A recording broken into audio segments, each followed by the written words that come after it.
বলা মদিনা শরীফে আমার নানা রওজা শরীফ আছে, আমার মায়ের রওজায়ে আতাহার আছে। এজন্য আমি আজকে মদিনা ছেড়ে কাল সকাল বেলাতে কুফা চলে যাব। সকাল বেলাতে কুফা যাব।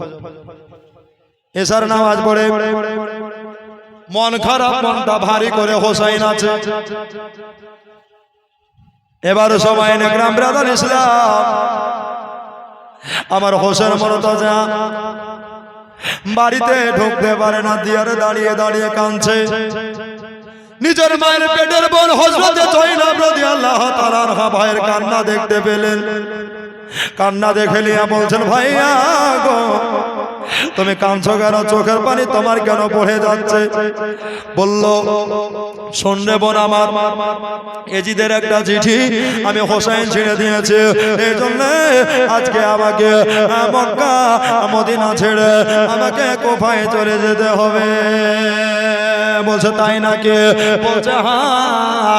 এবার বাবা এমনি করে সবাই নেকড়াও আমার হযরতে জয়নব বলছে, ভাই আরে আজকে রাত্রি বেলায় তুমি ঘুমাইবার লাগে।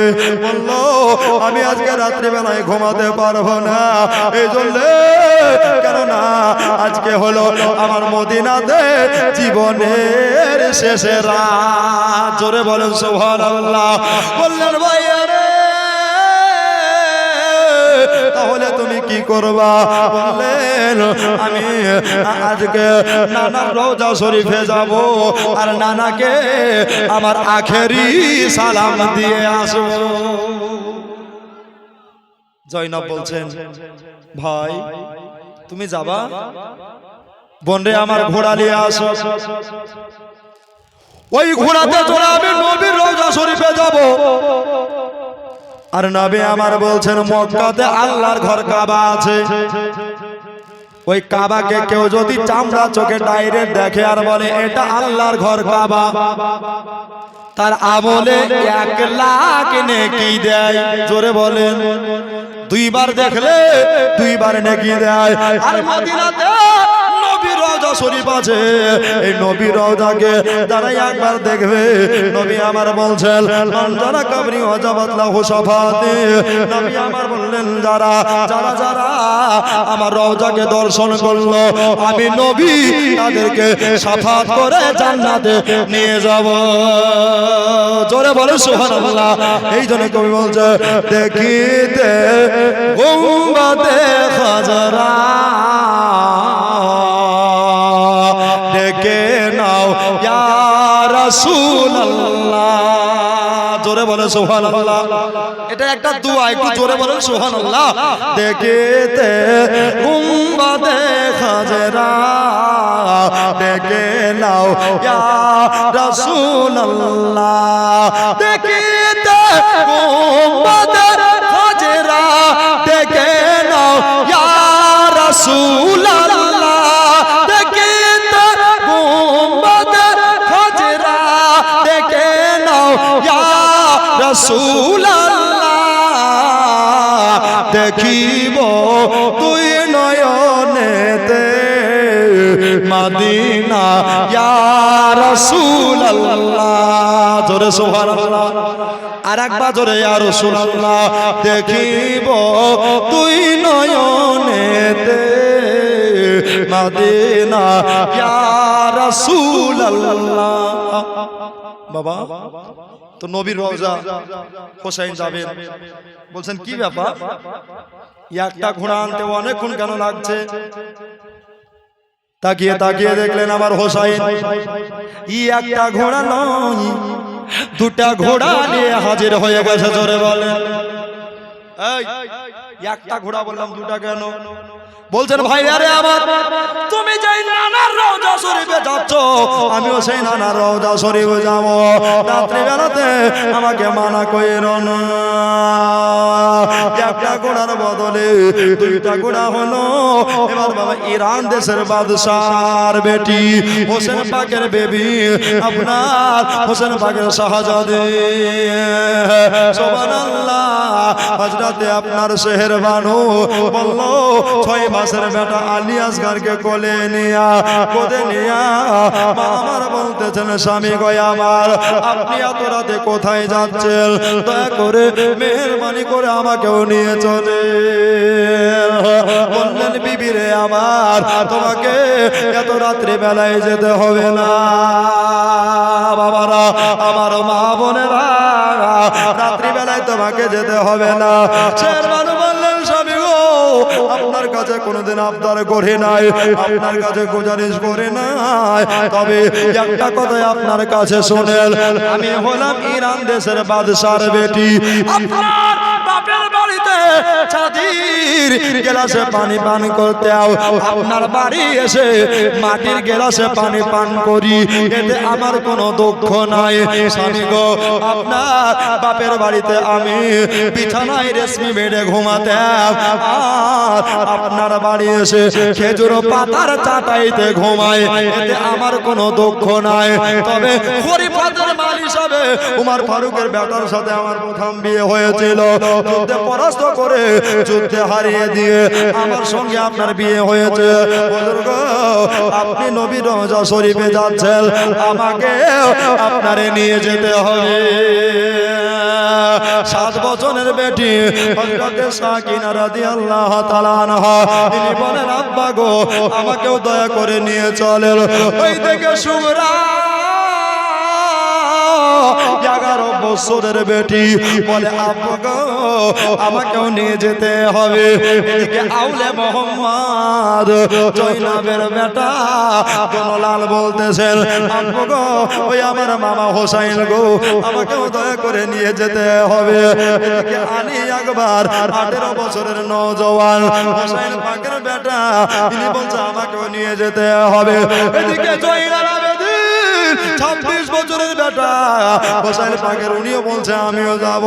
এদিকে হাসানের বেটা আপনার হোসেন পাকের বড় ভাইয়ের বেটা, যার নাম হলো হযরতে কাসেম, জোরে বলেন সুবহানাল্লাহ। এই কাসেম বলছে চাচা গো, আমাকেও দয়া করে নিয়ে চলেন। হোসেন বলল রাত্রি বেলায় কাকে মানা করব, কাকে মানা করব, কাউকে নিষেধ করলো না। বলল সবাই মিলে চলো, আমরা নানা রওজা শরীফে যাই। সবার গোড়া নিজে লিয়া হুজুর আমার নবীর রওজা শরীফে পৌঁছে গেলেন। একবার জোরে বলেন সুবহানাল্লাহ, সুবহানাল্লাহ। যেমনি রওজায়ে আতাহারে পৌঁছে যাওয়া, সবাই সব দিকে দাঁড়িয়ে গেল, সবাই সব দিকে দাঁড়িয়ে বলল, কিন্তু আমার হোসাইন রাদিয়াল্লাহু তাআলা আনহু নবীজির কদমের জায়গায় দাঁড়ালেন। জোরে বলেন, বলে নানা গো, ও নানা চলে যাচ্ছে, নানা গো আমার জন্য দোয়া করি, আল্লাহ দুনিয়ার সব আজিরা আসবে, আপনার রওজা শরীফ জিয়ারত করবে, কিন্তু আজকে মদিনা ছেড়ে চলে যাচ্ছে, নানা গো আমার জন্য দোয়া করিয়েন। আপনি তো মরা লয়, তাকাল তাকাল, আপনি তো মরা লয়, আপনি হলেন জিন্দা। একবার জোরে বলেন সুবহানাল্লাহ। নূরের নবী ইয়া রাসূলুল্লাহ, ইয়া হাবিবাল্লাহ, হুজুর গো আপনি দয়া করে একবার কথা বলেন। কথা কেন বলেন না, আর কেন করেন না গো নানা, আমি আমার রওজা শরীফে সবই শুনতে পাই, কিন্তু আপনার কথা বলছে না। হোসেন বললেন নানা গো, আমরা সে আদরের নাতি, নানা গো আমরা সে প্যারের নাতি আপনার। আমরা যখন বলতাম আমাদের দোলনা দলিয়ে দেওয়ার জন্য স্বয়ং জিবরাইল ফেরেশতা আসতো গো নানা। জোরে বলেন নানা গো, দয়া করে মেহরবানি করে একবার আপনি দেখা দেন গো নানা, আমি চলে যাচ্ছি নানা, আমি আর কোনোদিন আপনারে দেখতে পাবো না। আইরে নানা পাগল হোসাইন চোখের পানিতে মুখ গলা ভাসাচ্ছে। ওই আমার মা বোনেরা গো, ওই আমার বাপজি ভাইয়েরা গো, এবার হোসেন কেঁদে যারে যার হয়ে যায়। নানা গো নানা, এখনই আমাকে দেখা দেন গো লালা। এবার বাবা নবী আমার রওজা শরীফ থেকে এত দূর হাত বার করেছে, জোরে বলেন সুবহানাল্লাহ। যারা যারা নবীকে মরা বলে তারা কান খুলে শুনে নেন, দিল দিয়া শুনে নেন। নবী আমার রওজা থেকে এত দূর হাত বার করে দিয়া বলতেছে যাও লালে ফাতেমা যাও, ইবনে হায়দার চলে যাও, যাও তুমি নবীর নওয়াসা যাও। পরীক্ষা তোমায় দিতে হবে, ইমতিহান তোমায় দিতে হবে, ইসলাম বাঁচাইতে হবে, কোরআন তোমায় বাঁচাইতে হবে। যাও রে ফাতেমা লাল যাও, তবে ভয় পেও না। নবী আমার বলছে ভয় পেও না, এদিকে তুমি একাই থাকবা আর ওদিকে 22,000 তলোয়ার, এই তলোয়ারের নিচে তোমার গলা থাকবে রে ভাই। তবে আমি তোমার নানা, একবার জোরে বলেন সুবহানাল্লাহ। নবী বলছে আমি তোমার নানা, আমি তোমার নানা, আমি তোমার জন্য হোসাইন গো, আমি তুমি যেই দিন শহীদ হয়ে যাবা ওই দিনটা হবে শুক্রবার। কি বার একবার জোরে বলেন? শুক্রবার। জুম্মার নামাজের টাইম হবে, ওই সময়তে তুমি নামাজে পড়ে নিবা আমি তোমার নানা, আমি তোমার নানা। তুমি আর কোনো পানি নয়, সমুদ্রের কোনো পানি নয়, সাগরের কোনো পানি নয়, আমি তোমার নানা। হাউজে কাউসারের এক গ্লাস ঠান্ডা পানি নিয়া দাঁড়িয়ে থাকবো। যাও গো আমার হোসাইন যাও, নানার মাজারে চুমা দিয়া পাক হোসাইন আপনার নানার মাজার থেকে বেরোচ্ছে। এই জন্য কবি বলতেছেন ও গো দয়ার নানা যান, জোরে বলুন আরেকবার জোরে বলেন, ও গো দয়ার নানা যান, ও গো সরোবরে মদিনা, ও গো দয়ার নানা যান, ও গো সরোবরে মদিনা। তোমার হোসেন হয়েছে সে যে কারবালায় রওয়ানা, জোরে বলে সুবহানাল্লাহ। আরেকবার জোরে বলেন ইয়া হোসেন, তোমার হোসেন হয়েছে সে যে কারবালায় রওয়ানা। ও গো দয়ার নানা ছেড়ে যায় সোনার মদিনা, ছেড়ে যায় সোনার মদিনা। মরিয়া দেখেলা আর যে দেখা হবে না, মরিয়া দেখেলাম আর যে দেখা হবে না।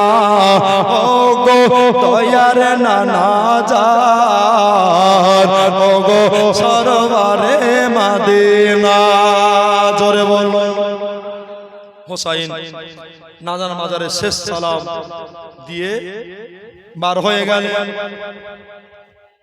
তো বলছেন আর তো বেড়াতে পারবো না, তো সবার আগে জয়নাবের ঘোড়াটা তুমি আগে নিয়ে যাও। শেহরবানো জি হুজুর, তোমার ঘোড়াটা তুমি পরে নিয়ে যাও। আলী আকবর কাসেম, জয়নাল আবদিন, আমাদের মোহাম্মদ, সাকিনা, সুবরা, তোমরাও যাও। চলো তোমাদের পিছু পেছে আমি যাবো, জোরে বলেন।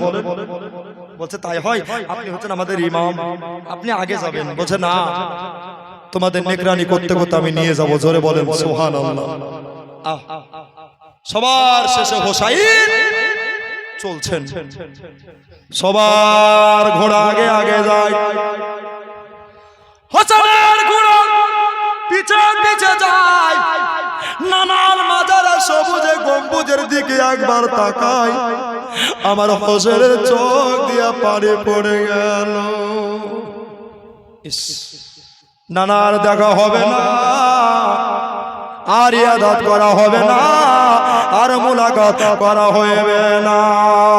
এবার হোসাইন বাবা উনি আপনার কি না ঘোড়ার সাওয়ারি চলতে লাগলে সবার ঘোড়া 20 কদম থেকে 30 কদম এগিয়ে গেছে কিন্তু আমার হোসেনের ঘোড়া আগেও যায় না পিছেও বাড়ে না হোসেন এত জোরে জোরে লাগাম টানে আল্লাহর কসম বাবারে ভাইয়েরা রে আমার মা বোনেরা রে এবার বাবা ঘোড়া কিন্তু এক পা আগে যায় না এক পা যেন বাবা পিছেও বাড়ে না আপনার হযরতে আলী আকবর হোসেনের নওজোয়ান যুবক বেটা বললেন ও ফুফু আম্মা গো হযরতে জয়নাব রাদিয়াল্লাহু তাআলা আনহা দাঁড়িয়ে যাও ফুফু গো দাঁড়িয়ে যাও কেন জানি না আজকে আমার ঘোড়া আমার আব্বার ঘোড়া কেন আগে বাড়ছে না আমার আব্বার ঘোড়া কেন এটকে গেছে মা গো আমার আব্বার শরীরে কোনো জ্বর হলো নাকি সবার ঘোড়া এবার পিছু করে দিয়া হোসেনের সামনে চলে গেল জয়নাব রে আমার ঘোড়া আর আগে যাচ্ছে না এই জন্য যাচ্ছে না শেরবানু বললেন স্বামী গো আমার আপনার কেন ঘোড়া থেমে গেল জয়নাব বলছে ভাইয়া রে তোমার ঘোড়া কেন থেমে গেল একবার বলো মেহরবানি করে তাড়াতাড়ি বলে দাও